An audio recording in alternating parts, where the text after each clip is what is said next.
Ladies and gentlemen, welcome to the event of the evening.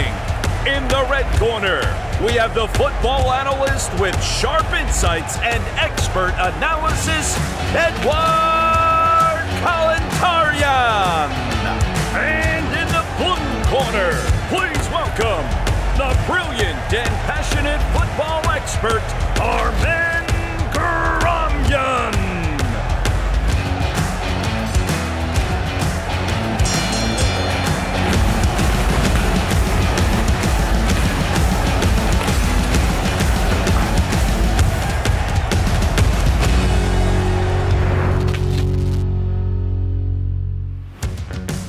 Ռաունդ առաջին մեծ ասուլիսից հետո համոզեց արդյոք Արմեն Մելիքբեկյանը, որ պետք է շարունակի ղեկավարել Հայաստանի ֆուտբոլի ֆեդերացիան։ Հայաստանի ֆուտբոլի ֆեդերացիայի նախագահի, փոխնախագահի եւ գլխավոր քարտուղարի ասուլիսը թերևս քաղաքական ինչ-որ ասուլիս էր հիշեցնում։ 70-ից 80% ժամանակահատվածում հնչում էին քաղաքական հարցեր, շատ հաճախ նույն հարցեր, որոնք ընդհանրապես կապ չունեին ֆուտբոլի հետ, իսկ իրականում, եթե չեմ սխալվում, դա Հայաստանի ֆուտբոլի ֆեդերացիայի նախագահի ասուլիսներ։ Ինչևէ, կային մի քանի թեմաներ, որոնց մասին խոսել եւ այդ թեմաները քննարկել արժե ազգային հավաքական, երիտասարդական հավաքական, ԲԿՄ թեմաներ, որոնք իսկական ֆուտբոլաստերին, իսկական հայ մարզասերին անհանգստացնում են եւ որոնց շուրջ միանշանակ արժե խոսել։ Երևի այս մտքից սկսենք, որ կրկին, պետք է անդրադառնանք Հայաստանի ֆուտբոլի ֆեդերացիայի գործունեությունը պետք չէ գնահատել միայն ազգային հավաքականի ելույթով, արդյունքով։ Դա անկյունակար է, դա կարևոր է, բայց որպեսզի հավաքականը հաջողություն գրանցի, շատ այլ հարցեր պետք է լուծել։ Եվ ամենակարևորը պատանեկան, մանկապատանեկան, երիտասարդական ֆուտբոլի զարգացումն է, ինչը շատ վաղուց թերություն է Հայաստանում, կարծում եմ կհամաձայնես։ Երիտասարդական հավաքականում չկան բավականաչափ ուժեղ ֆուտբոլիստներ, որոնք կարող են սերնդափոխություն իրականացնել։ Մենք կանգնում ենք սերնդափոխության հարցի առջև, բայց չենք կարողանում այդ սերնդափոխությունը կատարել։ Կարևորը այստեղ, որ սերնդափոխությունը չլինի ամբողջությամբ, այսինքն մասամբ լինի, ինչը շատ տրամաբանական է, ամբողջ աշխարհում այնպես է։ Այո, անցավ լինի, անցավ կամ եւ այս իրավիճակում եթե լսենք Արմեն Մելիքբեկյանին նա ասում է պարտության պատճառների մասին խոսելիս երիտասարդականից մի քանի խաղացողներ գնացել են ազգային հավաքական այդ պատճառով էլ ձախողվեց գլխավոր պատճառը թերևս դա բերվեց ընդունեցին որ ձախողել են նախորդ շրջափուլը եւ գլխավոր պատճառը դա է բայց եթե գլխավոր պատճառը դա է ապա մենք ամեն անգամ կարող ենք այդ պատճառը բերել որովհետեւ երիտասարդական հավաքականը միշտ էլ կան ֆուտբոլիստներ որոնք համալրում են ազգային, ինչը շատ նորմալ երևույթ է ամբողջ աշխարհում է այդպես։ Եվ եթե դա որպես պատճառ ընդունենք եւ ասենք այո, ճիշտ է, ՖՖ նախագահ, ապա ամեն անգամ պետք է այս պատճառը բերենք եւ ասենք այո, երիտասարդական հաջողություն չի գրանցում, որովհետեւ ֆուտբոլիստները կորցնում, պատանեկան հավաքականը չի գրանցում հաջողություն, որովհետեւ դնում են երիտասարդական, սա ջրաղացի նման գործընթաց է, միշտ տակից եկող հավաքականներ մատակարարում են ֆուտբոլիստներ ավելի բարձր տարիքային հավաքական եւ եթե այդ տրամաբանությամբ շարժվենք այնինչ ասաց Մելիքբեկյանը իհարկե ազգային հավաքականը պետք է խնդիրներ չունենար այս տեսանկյունից բայց մենք տեսնում ենք որ ազգային հավաքականը ազգայինից բարձր չկա երիտասարդ ֆուտբոլիստերի պակաս ունենք մրցունակ ֆուտբոլիստերի պակաս ունենք եւ առայժմ մեր ազգային հավաքականի խաղը կառուցվում է արտերկրում հանդես եկող ֆուտբոլիստների ներուժի վրա իսկ մենք միշտ խոսում ենք որ մեր ֆուտբոլիստները պետք է տեղ ունենան հավաքականում այնպես որ Ձախողված եմ համարում ամբողջությամբ պատանեկան, մանկապատանեկան ֆուտբոլում ծավալած գործունեությունը, որովհետև եթե մարդիկ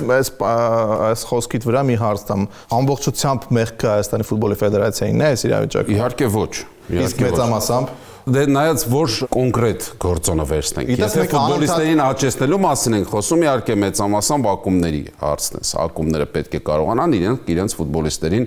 ավելի ուժեղ դարձնել, բայց ֆեդերացիայի այստեղ անելիքը այդ ամենահամախմբելն է, ղեկավարելն է եւ ճիշտ քաղաքականություն սերմանելն է, այսինքն առաջնությունները պատանեկան պետք է ճիշտ զարգանան, պետք է ընտրությունը ֆուտբոլիստների ակումբները ստիպված լինեն ճիշտ կատարել։ Ֆուտբոլի ֆեդերացիան պետք է այնպիսի պայմաններ դնի, որ ակումբները պարզապես այլ տարբերակ չունենան։ Իսկ մեր առաջնությունները, որոնց իդեպ ղեկավարը Հայաստանի ֆուտբոլի ֆեդերացիան է, որքան էլ ակումբներն են պատասխանատու ֆուտբոլիստերի համար, անցկացվող առաջնությունների կանոնակարգը եւ այլն ֆուտբոլի ֆեդերացիան է մշտապես։ Գիտես, սա այն եզակի կետերից է, անընդհատ քննադատություններ կան Հայաստանի ֆուտբոլի ֆեդերացիայի հասցեին, քննադատությունների որոշ մասը անհիմն է, շատ բաներ սխալ է անում, վատ է անում ֆուտբոլի ֆեդերացիան, բայց ոչ ոք դրա մասին չի խոսում, բայց խոսում են մի բանի մասին, օրինակ պատասխանատու է պատանեկան երիտասարդական ազգային հավաքականների արդյունքների համար եւ գլխավոր մեղավորն ու պատասխանատուն է, բայց ես համաձայն չեմ, որովհետեւ ակումբներն են ի վերջ աճեցնում, հա, ֆուտբոլիստերին կարելի ասել։ Համաձայն է, որ առաջնությունների միգուցե կազմակերպման մեջ սխալ է անում շատ բան ֆուտբոլի ֆեդերացիան, միգուցե հավաքականների ճիշտ մարզիչներ չի ընտրում, միգուցե բոլոր հավաքականները պետք է նույն սխեմայով ֆուտբոլ խաղան մինչև ազգային հավաքական, միգուցե այդ ամենը պետք է արվի, բայց գլխավոր պատասխանատուն եզակի երևի թե հարցերից է, որում չեմ կարծում, որ ֆեդերացիան է շատ բաներ սխալ է անում ֆեդերացիան, բայց բողոք չկա, դիսկուրս չկա այդ սխալների փոխկապակցված իրադարձություններ են, որ չես կարող մեկը մյուսից տարանջատել։ Հիմա խոսեցնենք ակումբներին, իրենք էլ այնքան խնդիրներ առաջ կբերեն, որ ֆուտբոլի ֆեդերացիան թույլ չի տալիս, այսպես անենք, թույլ չի տալիս, այնպես այն եւ մենք ստիպված այսպես ենք անում, դրանից էլ ֆուտբոլիստների պակաս ենք ունենում։ Իհարկե մենք չունենք պրոֆեսիոնալ ակումբներ որպես այդպիսին, թող ոչ ոք չնեղանա, բայց պրոֆեսիոնալ ֆուտբոլային ակումբի տեսք շնորհք այսօր 1-2-ը ունեն։ Որը շատ քիչ է, ինչը շատ քիչ է, որ մենք ունենանք բավականաչափ ֆուտբոլիստներ վերոնշյալ հավաքականների համար, բայց ֆուտբոլի ֆեդերացիան իր տեսանկյունից ասում է, որ այո, մեզ չեն տալիս հավաքականներին ֆուտբոլիստներ։ Ակումբները ասում են, իսկ դուք չեք ստեղծում պայմաններ, որ մենք այդ ֆուտբոլիստերին տանք։ Ինչու պետք է ֆուտբոլի ֆեդերացիան ակումբների համար բոլոր պայմանները ստեղծի, դա էլ հասկանալի չէ իհարկե։ Խոսվեց նաև պրոֆեսիոնալ լիգայի մասին, որը կարող էր թվում է հարցեր լուծել, բայց հասկանում ենք, որ դա չի լինի երբեք, քանի դեռ այդ լիգան վիրտուալ առայժմ լիգան պետք է ղեկավարի ակումբներից մեկի ներկայացուցիչը։ Առաջարկում էին, որ յուրաքանչյուր տարի ակումբներից մեկի ղեկավարը լինի գլխավորի դերում, բայց դա էլ է մեծ հաշվով անիրատեսական, կարծում եմ այդտեղ այնքան շատ կլինեն գժտությունները։ ՄԱԿ-ի գլխավոր քարտուղարի պես, հա, որ փոխանցեն երկրից երկիր, բայց այդպես անկեղծ չեմ հավատում, պետք է ուղղակի ակումբներից դուրս ինչ-որ մեկը լինի, վերցնի իր վրա պատասխանատվություն, կապ չունենա որևիցե ակումբի հետ ու փորձի նախ լիդերի հատկություններ ունենա, թույլ չլինի որպես ղեկավար, իսկ դա չգիտեմ ով կցանկանա եւ ամեն տարի կոնկրետ մի ակումբ շատ շահի, մյուսները տուժ են, դա շատ հավանական սցենար է իհարկե։ Ուղիղ կապ ունեցող եւս մեկ երևույթ մեր երիտասարդական ու պատանեկան հավաքականները, դա բանակի կենտրոնական մարզական ակումբն է, ես ինչու եմ ամբողջությամբ անվանումը ասում, որովհետև արդեն քանի տարի է ես ուզում եմ շեշտել, դա բանակի կենտրոնական մարզական ակումբն է, ասել է թե այնտեղ պետք է խաղան այն ֆուտբոլիստները, որոնք տվյալ պահին գտնվում են ծառայության մեջ եւ խաղացնել այնտեղ ֆուտբոլիստերի, որոնք կապ չունեն բանակում ծառայելու այդ պահին ես անմիտ եմ համարում, այլապես ինչու գոյություն ունի այդ ակումբը։ Ես ունեմ տեղեկություն, որ Պաշտպանության նախարարությունը ցանկանում է ամբողջովին վերցնել այդ ակումբի ղեկավարումը եւ այդ իրավիճակում արդեն չեմ պատկերացնում, որ այդ ֆուտբոլիստները փորձառու ֆուտբոլիստներ կան այնտեղ, նրանք կլինեն ակումբում։ Տրամաբանությունը ամենայն հարգանքով բկմայի բոլոր ֆուտբոլիստները, Արգիշտի Պետրոսյանը 32 տարեկան է։ Ես ոչինչ նրա դեմ իհարկե չունեմ, Արմեն Գյուլբուդաղյանցի աշխատանքը շատ գնահատում հարգում եմ, բայց եթե այդ ակումբը ստեղծվել է ֆուտբոլիստերին ծառայության ընթացքում խաղային պրակտիկա տրամադրելու համար, ապա 32 տարեկան այնտեղ կա 26-25 տարեկան ֆուտբոլիստ, ինչու են խաղում այնտեղ, եթե նրանք հիմա պետք է որևէ ակումբում տեղ ունենային եւ խաղային։ Միակ բացատրությունը այն է, որ փորձառու ֆուտբոլիստներ պետք են այդ երիտասարդների կողքին, որ հոգեբանորեն չկոտրվեն խաղի ընթացքում, հանդերձանալու այդ դրա համար չէ ստեղծվել։ Այո, դա այլ նրանց արդյունքը չպետք է առանձնապես հետաքրքրի։ Այնտեղ խնդիրը լուծվում է 18-19 տարեկանները, երբ անընդհատ պարտվեն, հոգեբանորեն շատ եթե դրել են այնպես, եթե դրվածքն այնպեսին է, որ ԲԿՄ-ն վերջին տեղն է գրավում եւ դուրս չի մնում Պրեմիեր լիգայից, ուրեմն արդյունքը չպետք է։ Չէ, բայց չեմ կարծում, որ ֆուտբոլիստները պարզապես խաղում են, որ դուրս չմնան։ Խաղում են, որ ավելի ուժեղանան, իսկ ուժեղանում են հաղթելով, ամուր բնավորություն ձեռք բերելով, իսկ երիտասարդները նոան ցույց է տալիս, հա, նոան չգիտեմ, երևի թե Իսպանիան ամենաուժեղ թիմն է Հայաստանի եւ ցույց է տալիս վերջին 2 խաղերում ԲԿՄ-ի հետ, որ այս թիմը իրոք կարող է, եթե չլինեն այդ ֆուտբոլիստները 1-2 շատ հեշտ կարող են կոտրվել։ Նոային, որովհետև Նոան շատ դեպքերում շատերին խղճալով է խաղում, ես դրանում վստահ եմ, այսպես կոչված հունիսյան խաղերի մասին էր մի փոքր խոսել։ Այո, մինչև այդ ֆուտբոլի ֆեդերացիայի նախագահը ասում էր, որ լրիվ կերպարանափոխված հավաքական պետք է լինի պայքարելու այն հաղթանակի համար, իսկ հիմա տպավորություններ, որ կարծես այդ միտքը այսպես սպրդում է իրականությունից, որովհետև պատրաստվում են այդ խաղերով սեպտեմբերյան խաղերին եւ տպավորությունը, որ այլևս կարծես արդյունքը կարևոր չի լինելու։ Հերթական անգամ իրականության առջև ենք, երբ կարևոր է այս պահին խոստում տալը, ինչ կլինի ամիսներ հետո, բոլորը կմոռանան կամ կարելի է ինչ-որ կերպ, այնպես ինչպես եղավ իդեպ Արմեն Մելիքբեկյանը, երբ նրան հիշեցրին, որ նա խոստացել էր արդեն 25 թվականին լուծել այն խնդիրը, որը դրված է հեռանկարով։ Հետո ինքն էլ կասկածեց եւ ասաց, ես նման բան ասել եմ,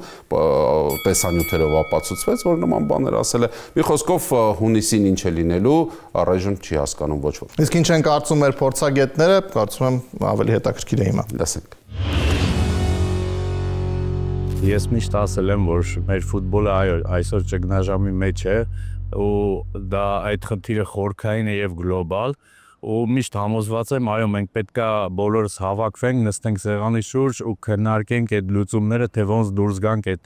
այս ճգնաժամից։ Եթե մենք վերցնենք մեր ակումբներում նույն ճգնաժամը ակումբներում է, ուղղակի ակումբներում չի երևում, քանի որ կան լեգիոներներ, որոնց մեծ գումարներով բերում են ու ակումբի խնդիրները լուծում են։ Իսկ ֆուտբոլը իմ կարծիքով հենց գալիս է ակումբներից, մեր հայկական ֆուտբոլը։ Խնդրի լուծումը ֆեդերացիայի նախագահի հրաժարական տալով չի, այլ խնդիրը գլոբալ է։ Որոշ կադրեր եմ նայել, իմ կարծիքով դա ֆուտբոլի հետ կապ չունեցող ասուլիսեր, ավելի շատ պետք է որ ֆուտբոլից խոսային, ֆուտբոլի մասին ինչ անեն, որ հետագայում ավելի լավ խաղան։ Եթե ցանկություն ունեն կարծիքներ իմանալ պրոֆեսիոնալ մարդկանց, միսոմա պրոֆեսիոնալ մարդիկ միշտ պատրաստ են այդ կարծիքները հայտնել, խորհուրդներ տալ, գուցե ոմանց համոզեց, գուցե ոմանց չհամոզեց, ամեն դեպքում ես թատրոնում սիրում եմ բեմը, ոչ թե բեմի հետևում, ծանր վարակրի հետևում կատարվող իրադարձությունները։ Ինձ ֆուտբոլային խաղադաշտում, իմ բեմում, իմ խաղադաշտում հետաքրքրողն է, կատարվողն է հետաքրքրում։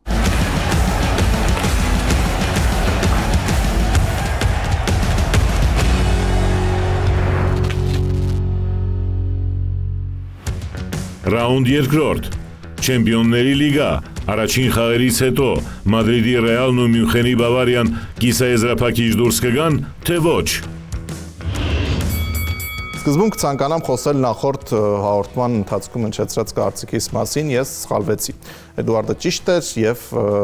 Ռեալը պարտվեց Արսենալին 0-3 հաշվով, չնայած չեմ կարծում, որ աշխարհում ինչ-որ մեկը հավատում էր Արսենալի նման հաշվով հաղթանակին, բայց իրականությունը սա է։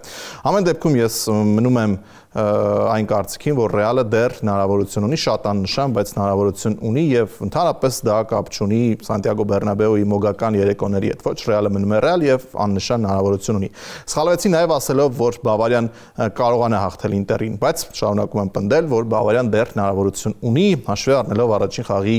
սցենարը, ունեցած վտանգավոր պահերը, բավարարական ամենագնացի Ինտերը իհարկե հաղթեց, լուրջ առավելություն ունի, բայց պայքարը դեռ առջևում է։ Իսկ ինչ վերաբերում է մյուս դիմակայություններին, այնտեղ ֆավորիտները հաղթեցին եւ կարծում եմ նրանք արդեն կիսաեզրափակում են։ Այո, խոսել Բարսելոնա, Բորուսիա եւ Պարիս Սեն-Ժերմեն Աստոն Վիլա դիմակայությունների մասին իհարկե կարելի է, բայց շատ քիչ այնտեղ ըստ էության ամեն ինչ պարզ է։ Արսենալին ես փոքրիկ առավելություն առաջին խաղում տալիս էի, տեղի ունեցավ անսպասելին, որովհետև Արսենալը հաղթեց խոշոր հաշվով։ Սա տոտալ առավելություն էր, կարծում եմ լոնդոնյան խաղում լոնդոնյան ակումբի կատարմամբ եւ այդ առավելությունը 3 գնդակի դառնում է վճռական այս դիմակայությունում։ Ինտերը թեև խաղով այդպես չգերազանցեց Բավարիային Մյունխենում, բայց հաղթեց, ոչ ոքին էլ կլիներ դրական արդյունքը, իսկ իտալական ակումբը ավելին արեց, տարավ հաղթանակ Մյունխենից ու պատասխան խաղից առաջ շատ ավելի մեծ հնարավորություն ունի շարժվելու առաջ եւ դուրս գալու կիսաեզրափակիչ։ Հիմա քննարկենք այս երկու դիմակայությունները, բայց ես յուրե հաղթեցի նախորդ հաղորդմանը, բայց դե ֆակտո պարտվեցի, անկեղծ ասած ամաչում էի ինչեցրած կարծիքների համար։ Դու պնդում ես նաեւ, եթե մի փոքր շեղվենք, որ Փյունիկը կնվաճի Սուպերգավաթ, այնտեղ եւս սա է, որ դու առիթը բաց չէի թողնի դա հիշեցնելու համար, այո, Փյունիկը դե պարտվեց, Արարատ Արմենիան շանս չտվեց, ինչեւ է մոչենքեր շարժվենք ահա։ Բայց Չեմպիոնների լիգայի մասին հիմա արի խոսենք, առաջին խաղում Արսենալի առավելությունը արտահայտվեց բոլոր գործոններով։ Շատերը ասում են, որ 2 գոլ վճռական 2 գոլը Տուգանայինից էր, ինչը շատ դեպքերում չի արտահայտում թիմերից մեկի առավելությունը, բայց այդ դեպքը չէր, որովհետև Արսենալը իսկապես մեծ առավելությամբ խաղաց, Արսենալը գրեթե շանս չտվեց Ռեալին եւ Արսենալը օգտագործեց իր պահերից 3-ը, ինչը շատ բարձր տոկոս է նման մրցակցի հետ խաղում։ Այո, Ռեալը առաջին խաղակեսում 1-2 այսպես պահում էր, իսկ երկրորդ խաղակեսում Արսենալն այնքան պահեր ուներ, որ եթե բոլորն օգտագործեր, կարելի էր նույնիսկ պատասխան հանդիպմանը չներկայանալ։ Հիմա սա իրավիճակ է, որում շատ հաճախ հայտնվել է Ռեալը, չնայած չեմ այսպիսի իրավիճակ անկեղծ ասած չեմ հիշում։ Միգուցե խաղով կարող ենք հիշել, բայց հաշվով վերջին տարիներին երբ Ռեալը հաշվի առնենք նաև մրցակիցներով Ռեալը ժամանակին Վոլսբուրգին 0-2 պարտվեց, դրսում եկավ տանը 3-0 հաշվով, հաղթեց Ռոնալդոյի ետրիկի շնորհիվ։ Այո, Տուգանայինից մի գոլն էլ խփեց։ Բայց այդ դեպքը չէ։ 0-2-ից էր։ Բայց 3 գոլ խփեց, խնդիրն այստեղ այլ է։ 3 գոլ կարողացավ խփել հիմնական ժամանակում։ Եվ ամենակարևոր գործոնը այնտեղ Վոլսբուրգն էր, այստեղ Արսենալը։ Այո, հենց դրա մասն էի խոսում, մրցակիցը կարևոր է։ Այստեղ 3 սցենար կա, եթե առաջին կեսում Ռեալը ոչ ոքի խաղական պարտվելիս լինի, ինձ թվում է այլևս պայքարի հնարավորություն չի լինի, եթե 1 գնդակի առավելությամբ հաղթի կունենա մոտավորապես 10% կամ 20% հնարավորություն դուրս գալու, եթե հաղթի 2-0 հաշվով, կարծում արդեն 50-50 կլինի։ Տոկոսները հաշվում ես Ռեալի տեսանկյունից, բայց չմոռանանք, որ այնտեղ 1 թիմ էլ է խաղալու, Արսենալը եւս կարող է գոլ խփել։ Եվ ես հաշվում եմ առաջին խաղակեսի մասին հնարավոր ինչ հաշիվ կարող է գրանցվել։ Եթե նշածս տարբերակները լինեն,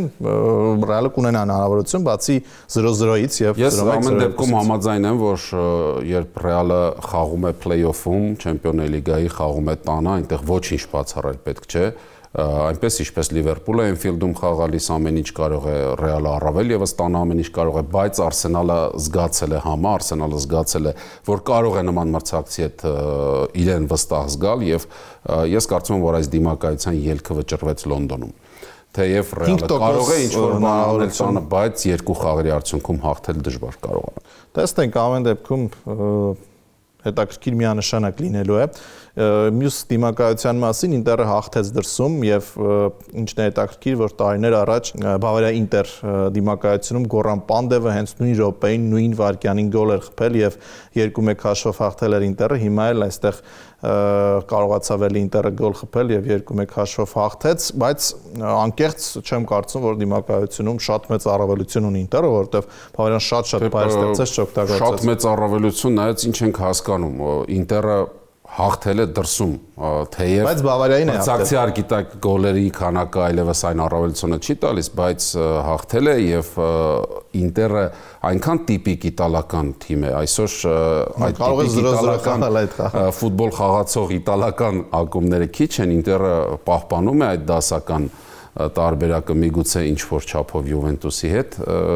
եւ Ինտերը այո կարող է չորացնել խաղը Բավարիայի հետ, Բավարիան էլ այն վիճակում չէ, որ մեքենա չէ, ինչպես ընդունված է ասել եւ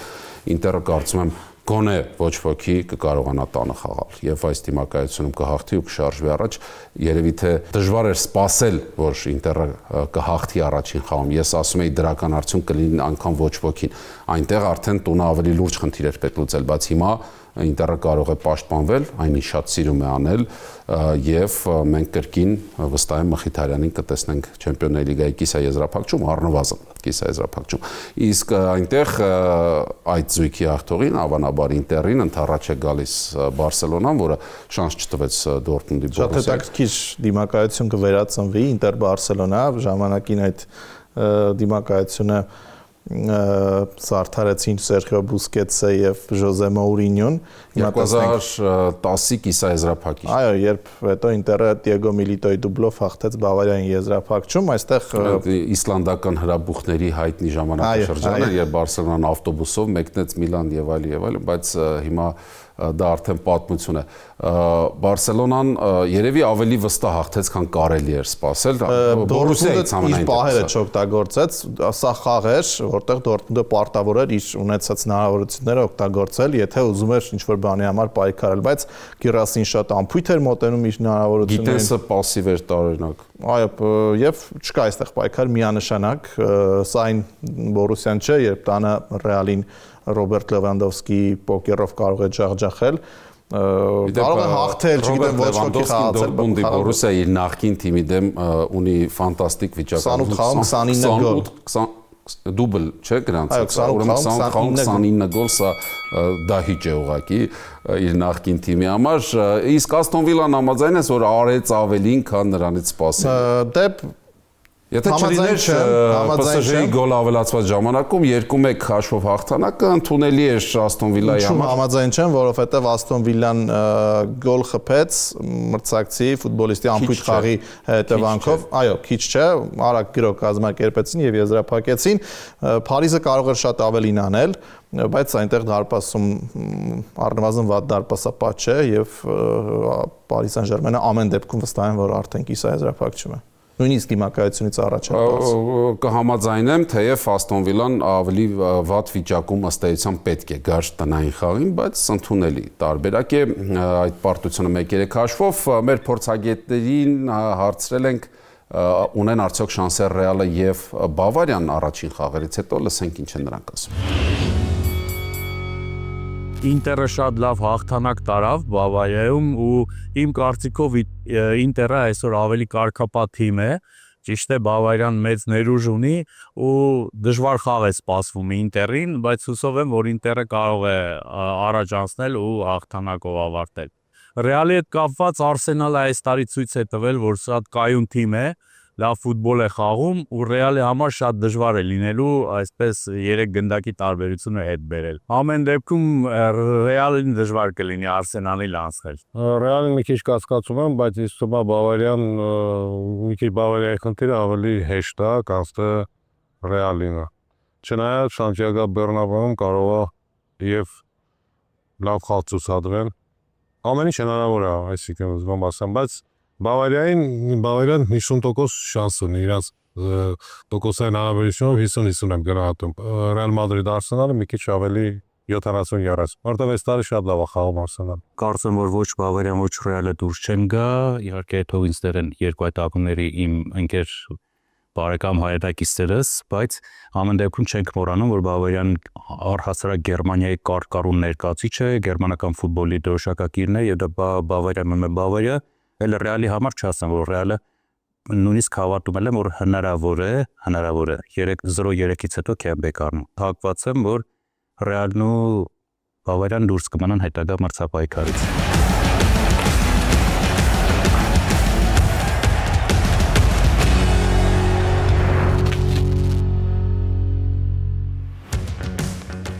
Ռաունդ 3 Եվրոպա լիգա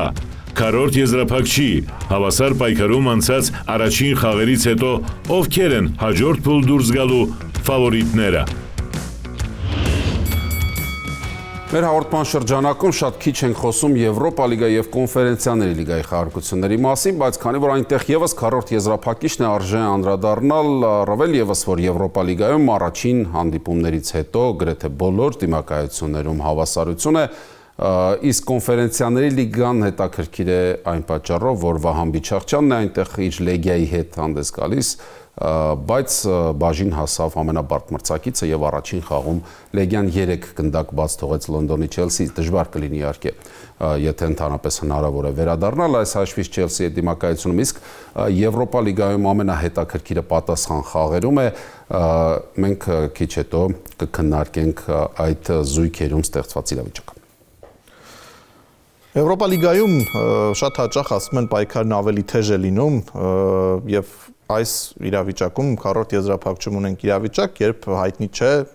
գոնե մեկ թիմի անուն, որը միանշանակ կլինի կիսաեզրափակում։ Բուդյո Գլիմտը խաղաց սեփական հարկի տակ հաղթեց Լացիոյին 2 գնդակի առավելությամբ, բայց այդ թիմը խաղում է սեփական հարկի տակ արհեստական խոտածածկի վրա եւ մշտապես լավ է խաղում, նույնիսկ իրենից կարգով բարձր թիմերի հետ խաղերում։ Եվ ամեն դեպքում այստեղ պայքար լինելու, այս մնացած 3 դիմակայություններում գրանցվել են ոչ ոքիներ, անգլիական թիմերը կարող են պայքարը թողնել, իսկ ինչ է կարծում Էդուարդը, հիմա կփորձենք հասկանալ անգլիական թիմերի մասնավորապես անգլիական թիմերի ես առաջարկում եմ նախ ճանապարհենք կոնֆերենցիաների լիգայի թեման Բիչախչյանի ուղղակի կարող ենք փաստել որ Վահան Բիչախչյանը խաղաց կոնֆերենցիաների լիգայի քառորդ եզրափակում հուսանք խաղա նաև պատասխան խաղում արդեն մեկնական րոպեներից համարել որովհետև նախորդ ակումբից տեղափոխվելով Լեգիան նա քայլ առաջ արեց թեկուզ այս տեսանկյունից որ Եվրագավաթի է մասնակցում Պոգոնի հետ այդ հնարավորություն ավելի քիչ էր ստեղծվում իսկ հիմա Լեգիայի հետ հասել է Լեգիան արդեն հասել էր մոտավորապես այս փուլ եւ Վահանը միացավ թիմին բայց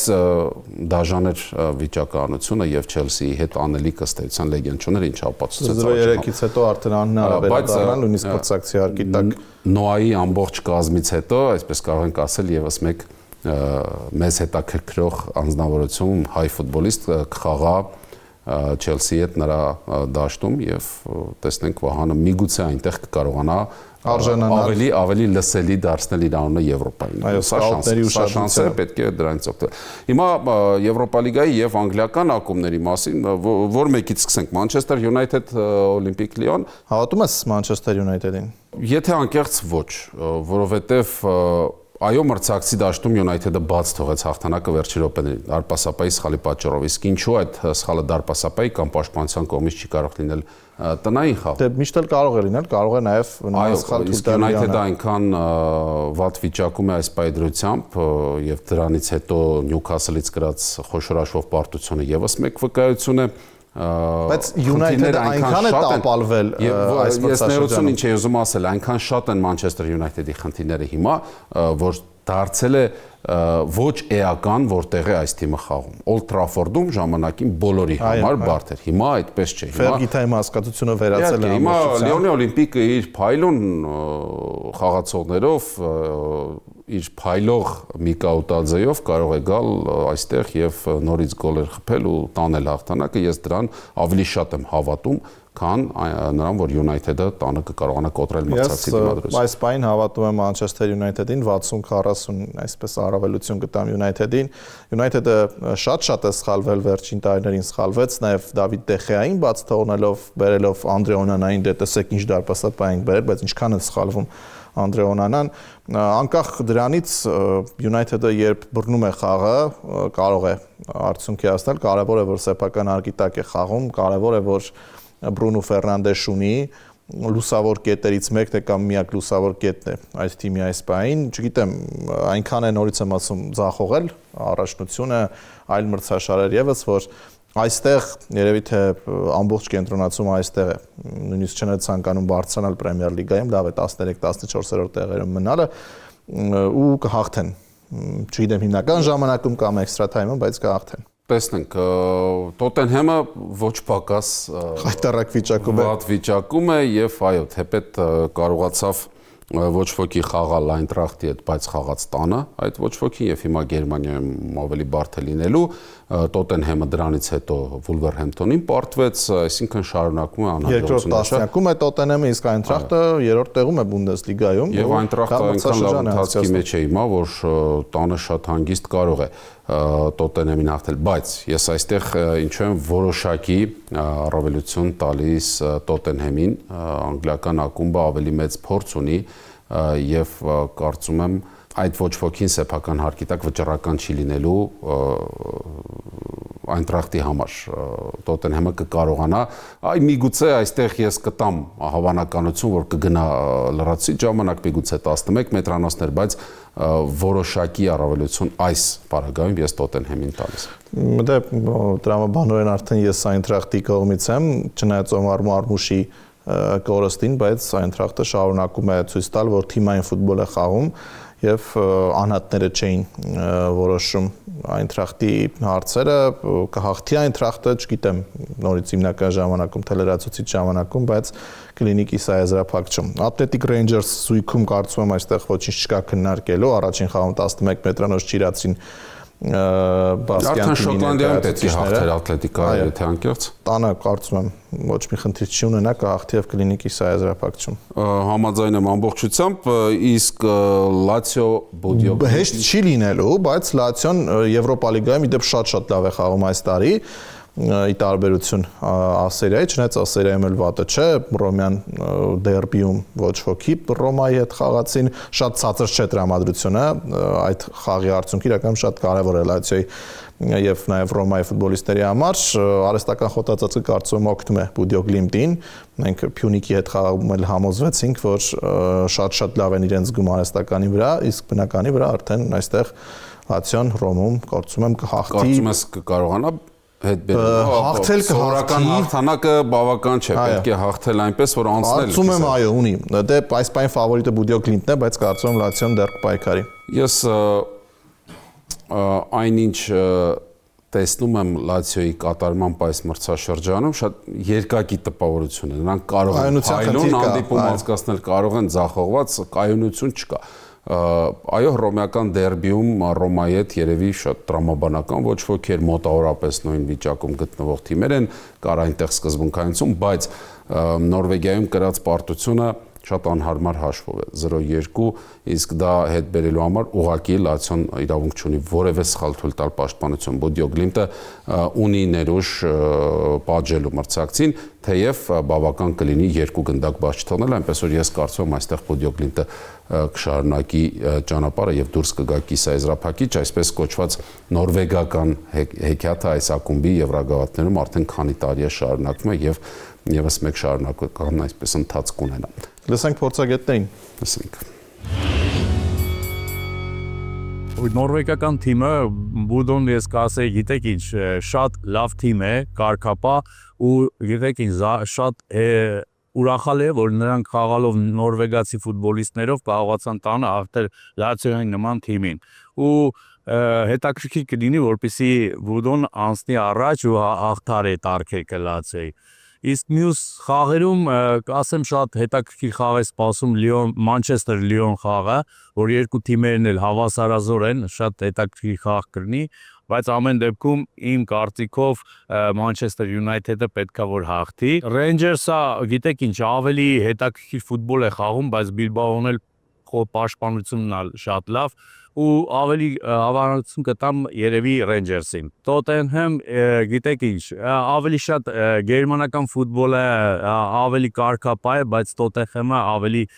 գեղեցիկ ֆուտբոլ է խաղում ու իմ կարծիքով Տոտենհեմը առավելություն կունենա։ Լացիոն բնականաբար ֆավորիտ է համարվել այդ խաղից առաջ, չնայած որ պարտել է 0-2 հաշվով լարդագնա խաղում, բայց տանը իրանք լրիվ ուրիշ ֆուտբոլ է ցույց տալի։ Ես մտածում եմ իմ կարծիքով, որ Լացիոն պետք է հաղթի։ Լիոնը առաջվա Լիոնը չի, Յունայթեդը առաջվա Յունայթեդը չի, այսինքն հավասար է, էլի 50-50։ Երկրպագել եմ Յունայթեդին, դրա համար կուզա որ Յունայթեդը հաղթի։ Իսպանիայում խաղը լինելու, ու այդի շանսերը մի քիչ Բիլբաոյի շանսերը ավելի շատ են։ Ես մտածում եմ Տոտենհեմը կհաղթի այս բառը։ Հաղթել էին նորվեգացիները, հաղթել էին ոչ մարկային եւ ոչ սպորտային ու ոչ ֆուտբոլային պայմաններում, առաքության ուղղությամբ եղանակի պայմաններում, բայց վստահ եմ, որ Լացիոն կեմբեք կանի եւ Լացիոն շարունակի պայքարը։ United-ի վերջին խաղերից մեկին հետևել եմ հենց Old Trafford-ից, մանկունյական դերբին եւ այն ինչ որ իմ աչքով եմ տեսել, իրենց ներքին կայծը վստահ եմ, որ Լիոնին հանգիստ կանցնեն։ Միանշանակ բասկերը կշարունակեն պայքարը եւ կարծում եմ, որ մրցաշարի գլխավոր ֆավորիտը հենց Ատլետիկն է։ Դե Տոտենհեմը անելիք չունի Commerzbank Arena ստադիոնում, Այնտրախտը ֆավորիտ է միանշանակ։ Պարզապես կոչնչացնի Տոտենհեմին։